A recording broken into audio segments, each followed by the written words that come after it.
धर्मेंद्र जी ने आपको बताया कि भारतीय जनता पार्टी उत्तर प्रदेश में एनडीए के साथ अपने पार्टनर्स के साथ चुनाव में उतर रही है और लोकसभा में भी हम सब लोग साथ चुनाव में उतरे थे और यह विधानसभा के 2022 के चुनाव 2022 में हम एक साथ उतर रहे हैं।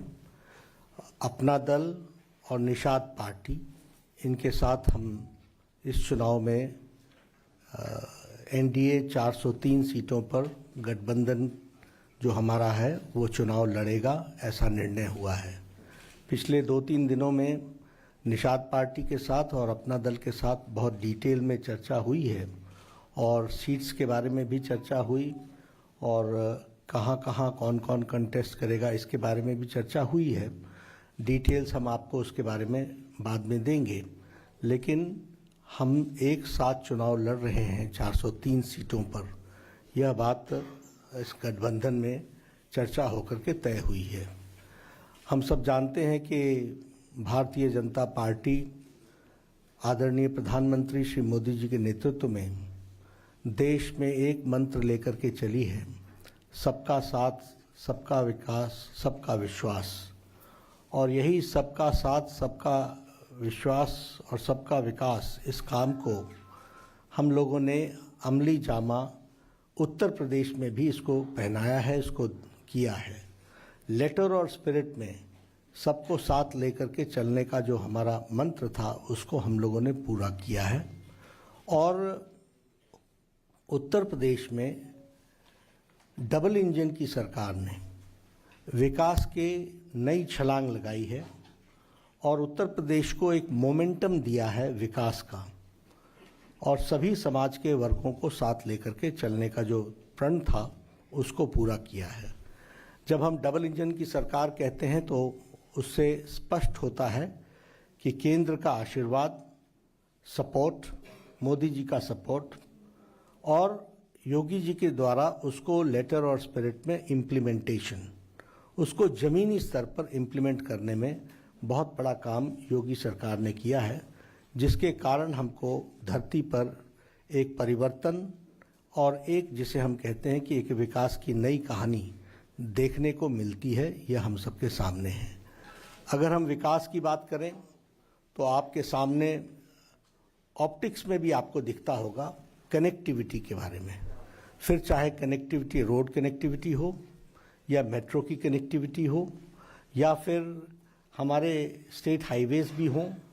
एक कनेक्टिविटी में बहुत तीव्र गति से पिछले 5 सालों में मोदी जी के आशीर्वाद से और योगी जी के द्वारा ज़मीन पर वो काम हुआ है।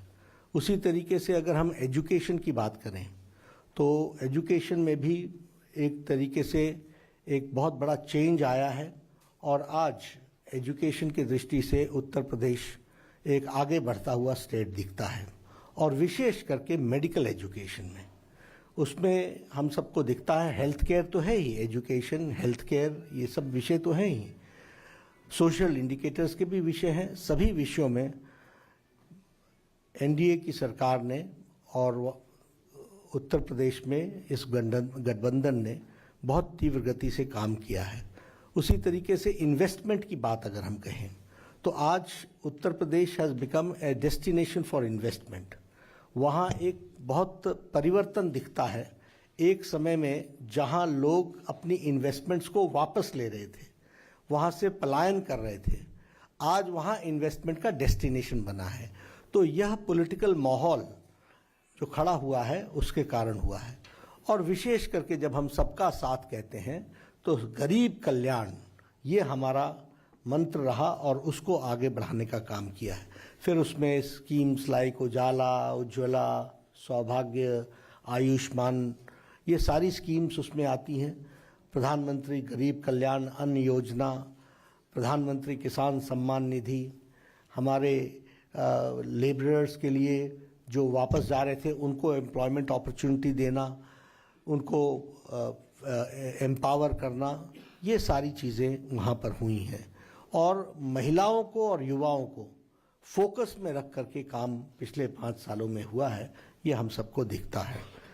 जहाँ तक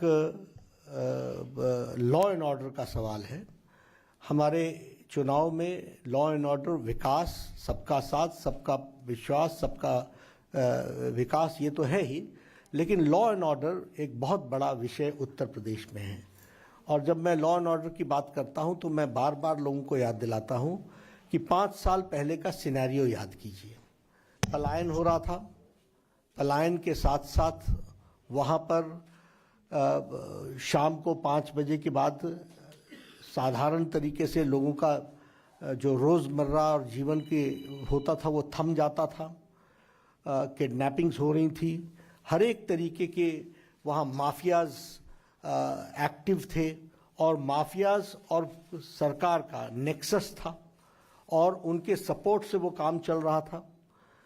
ये सारी चीज़ें 5 साल में समाप्त हुई हैं। आज रूल ऑफ लॉ है और उसके साथ साथ एक जिसको कहते हैं कि आम आदमी चैन से जी सकता है, काम कर सकता है, आगे बढ़ सकता है, अपॉर्चुनिटीज़ को यूटिलाइज कर सकता है। ये लॉ एंड ऑर्डर की सिचुएशन वहाँ पर डेवलप हुई है, वो भी हम लोगों को देखने को मिला है। और इसीलिए हम लोगों ने इस बात को कहा कि जो कहा था वो किया है, उसको करके दिया है। और जब हम सोच ईमानदार कहते हैं तो काम असरदार है। ये सोच ईमानदार है, काम असरदार है, इस बात को लेकर के हम आगे चले हैं, उसको हम आगे बढ़ाने का प्रयास कर रहे हैं। तो मैं आपके सामने आज इसलिए आया था क्योंकि हमारे 2 दल जिनके साथ सारी डिटेल्स में बातचीत हो करके हम निर्णय पे पहुंचे हैं कि हम इकट्ठे चुनाव लड़ेंगे, तो उसकी बारे में फॉर्मली आज हम घोषणा कर रहे थे। तो मैंने कहा कि मैं भी आप लोगों के साथ मुखातिब होकर के इस बारे में चर्चा करूं।